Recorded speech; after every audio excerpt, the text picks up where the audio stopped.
रानी की इंस्टाग्राम पे किसी से फ्रेंडशिप हुई थी, जिसके बाद से रानी के बिहेवियर में चेंज आने लगा था। रानी इतनी ज़्यादा बदल गई थी कि रानी को अपने परिवार से ज़्यादा वो लड़का प्यारा लगने लगा था।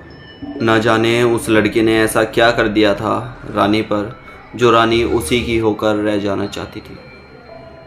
रानी एक मॉडर्न लड़की थी जिसे भूत प्रेत आत्माओं पर भरोसा नहीं था, लेकिन जब से रानी के साथ ये कहानी हुई है, ये बात हुई है, उसके बाद से ही रानी भूत प्रेतों पर विश्वास भी करती है और भगवानों की पूजा भी करती है। कहानी में आगे बढ़ने से एक छोटा सा इंट्रो से पहले, नमस्कार दोस्तों, जय भोलेनाथ। मेरा नाम शंकर है। मैं कहानियाँ सुनाता हूँ, ऐसे किस्से कहानियाँ आप सभी के लिए लेकर आता हूँ जो सच्ची घटना पर आधारित होते हैं। ये किस्से और कहानी मुझे हमारे सब्सक्राइबर भेजते हैं, जो मैं आप सभी तक पहुँचाता हूँ। मेरा मोटिवेशन यही है कि किसी की गलती से आप सीख सके। ऐसा इस दुनिया में है, ये आपको पता चल सके। अगर आप भूत प्रेतों पर विश्वास करते हैं तो कमेंट सेक्शन में यस लिखकर जरूर जाइएगा।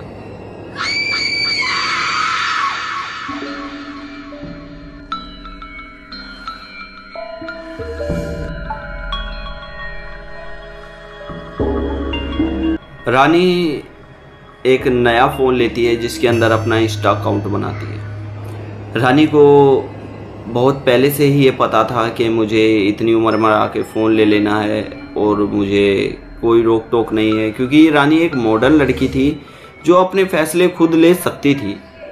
रानी अपने फ़ैसले खुद लेती भी थी और घर वाले भी अपनी बेटी को इस तरह से देखकर काफ़ी खुश थे कि हमारी बेटी दुनियादारी को समझती है, दुनियादारी को जानती है। घर वाले भी ज़्यादा खुश थे।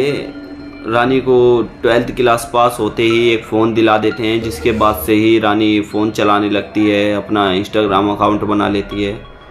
2-4 दिन बाद रानी को एक लड़के का मैसेज आता है। अकाउंट रियल नेम से नहीं था, रानी ने मुझे बताया, लेकिन ऑफिशियल करके कुछ था। इस तरह का कोई मैसेज आता है, फॉलो आता है। रानी उसे फॉलो कर लेती है। रानी फॉलो करने के बाद जैसे ही 2-4 बातें उस लड़के से करती है, वैसे ही रानी ना जाने क्यों उस लड़के को फ़ोन मिलाकर बातें करने लगती है, उसे इंस्टा पर मैसेज पे बातें करने लगती है। खाना पीना छोड़कर उस लड़के से इतनी बातें करने में खो जाती है कि रानी अब उस लड़के की ही होकर रह जाना चाहती थी, क्योंकि वो लड़का रानी से इतनी बातें करता था कि दिन रात उनकी बातें ख़त्म ही नहीं होती थी। रानी को वो लड़का मिलने नहीं बुलाता था, लेकिन रानी से हमेशा ये बात बोलता था कि मैं बहुत गरीब हूँ, मुझे पैसों की ज़रूरत है, मेरे अकाउंट में इतने पैसे डाल दो, मेरा ये कर दो, मेरा वो काम कर दो। रानी से वो बेहद काम करवाता था। रानी अब अपने घर से बहुत ज़्यादा पैसे लेने लगी थी। घर वालों को बोलने लगी थी, मुझे ज़रूरत है, मुझे पैसे दो, मेरा हिस्सा दो मुझे। ऐसी बंटवारे की बात करने लगी थी कि मुझे मेरा हिस्सा चाहिए, मुझे बंटवारा चाहिए। वो लड़का रानी को रोज बोलता कि मुझे इतने पैसों की ज़रूरत है। रानी बिना सोचे समझे उस लड़के को पैसे ट्रांसफ़र करती रही। उस लड़के से रानी बोलती कि मुझे तुमसे मिलना है, मैं मिलना चाहती हूँ तुमसे। वो लड़का कभी रानी से मिलता नहीं था। शायद वो मिलना नहीं चाहता था, या वो कोई तांत्रिक था, हो सकता है, लेकिन हम पूरे विश्वास के साथ क्यों कहें। जितनी कहानी आई है हम उतनी ही आप लोगों तक पहुंचाए तो अच्छा रहेगा। रानी रोज़ उससे बात करती और रोज़ उससे इस तरह से बात करती जैसे कि रानी इसी की होकर रह जाना चाहती है, खो जाती उसकी बातों में। 2-2, 3-3 दिन तक खाना नहीं खाती थी। वो लड़का भी ना जाने किस तरह से इतनी बातें कर ले रहा था। रानी कहती थी कि हाँ मैं इससे बातें कर रही हूँ। एक दिन उसका फ़ोन बज रहा था। रानी वॉशरूम गई हुई थी। जब फ़ोन उठाकर रानी की मम्मी सुनती है तो आगे से अजीब आवाज़ आती है। वो आवाज़ ना ही किसी इंसान की थी और ना ही किसी जानवर की। रानी बाथरूम से निकल आती है न्यूड, और फ़ोन अपनी मम्मी के हाथ से छीनकर कहती है, तुम्हारी हिम्मत कैसे हुई मेरा फ़ोन उठाने की? अभी मैं तुम्हें बताती हूँ। फ़ोन पर बात करने लगती है और ज़ोरों ज़ोरों से अपनी मम्मी को गाली गलौज करने लगती है। रानी की मम्मी ये आवाज़ सुनकर समझ गई थी कि हाँ, मेरी बेटी के साथ कुछ गलत हो रहा है। रानी की मम्मी ये बात रानी के पापा को बताती है। रानी के पापा कहते हैं कि ऐसा कैसे हो सकता है, फ़ोन पर शायद नेटवर्क ना हो इसलिए ऐसी आवाज़ आई हो। रानी की मम्मी को ये भरोसा था कि नहीं, मेरा ये अनुमान बिल्कुल भी गलत नहीं है। हाँ, ऐसा कुछ हुआ है जो बेहद ज़्यादा गलत हो रहा है मेरे बच्चे के साथ। बिना बताए घर वालों को रानी की मम्मी अपनी एक बहन के पास जाती है, जो उनके चाचा ताऊ में एक बहन थी। उस पर माँ दुर्गा का वास था। माँ काली और माँ दुर्गा स्वयं उस पर इतनी कृपा करती थी कि जिसके सर पे वो हाथ रख दिया करती थी ना, उसके पास भूत प्रेत पिशाच किसी भी तरह की एंटिटी भटक नहीं सकती थी।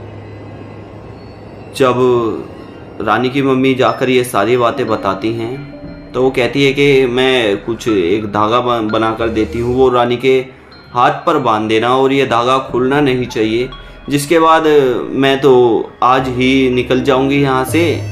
माँ के दरबार जाना है, तुम इसको सीधा बालाजी लेकर पहुँचो, बालाजी में सारी समस्याएं हल हो जाएंगी, क्योंकि जो मैं धागा दे रही हूँ वो इतना शक्तिशाली है, जिसके बाद रानी सारी बात तुम्हारी ही मानेगी और जैसा तुम कहोगे वैसा ही करेगी। रानी की मम्मी घर जाती है। जब रानी सो रही होती है तो रानी के हाथ पर वो धागा बांध देती है। सुबह रानी जब उठती है तो बिना किसी से फ़ोन पे बात किए उठती है। उठकर खाना भी खाती है, अपनी मम्मी से प्यार से बात भी करती है। रानी की मम्मी कहती है कि बेटा कहीं घूमने का मन है तुम्हारा? रानी कहती है मम्मी कहाँ लेके चलोगी, मुझे बताओ, घूमेंगे, क्या दिक्कत है? बाहर घूमना तो चाहिए ही, मैं चाहती हूँ बाहर ले चलो मुझे, काफ़ी दिन हो गए बाहर जाए हुए।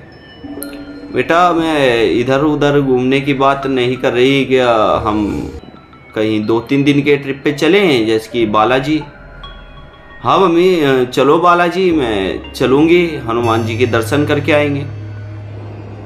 इस समय रानी अपनी मम्मी की सारी बातें मान रही थी।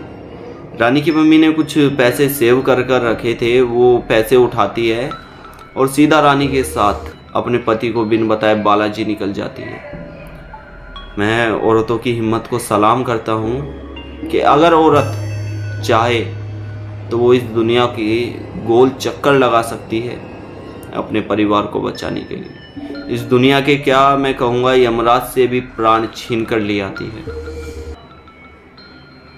कहानी से भटकेंगे नहीं यार, लोग कहते हैं भटक जाते हैं।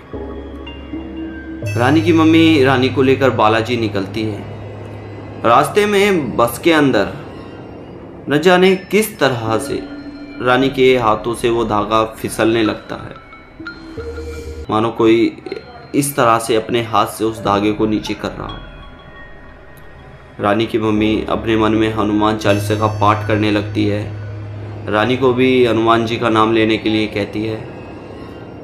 रास्ता बिल्कुल ठीक ठाक करता है, हनुमान के दर पर पहुंचते हैं, बालाजी पहुंचते हैं।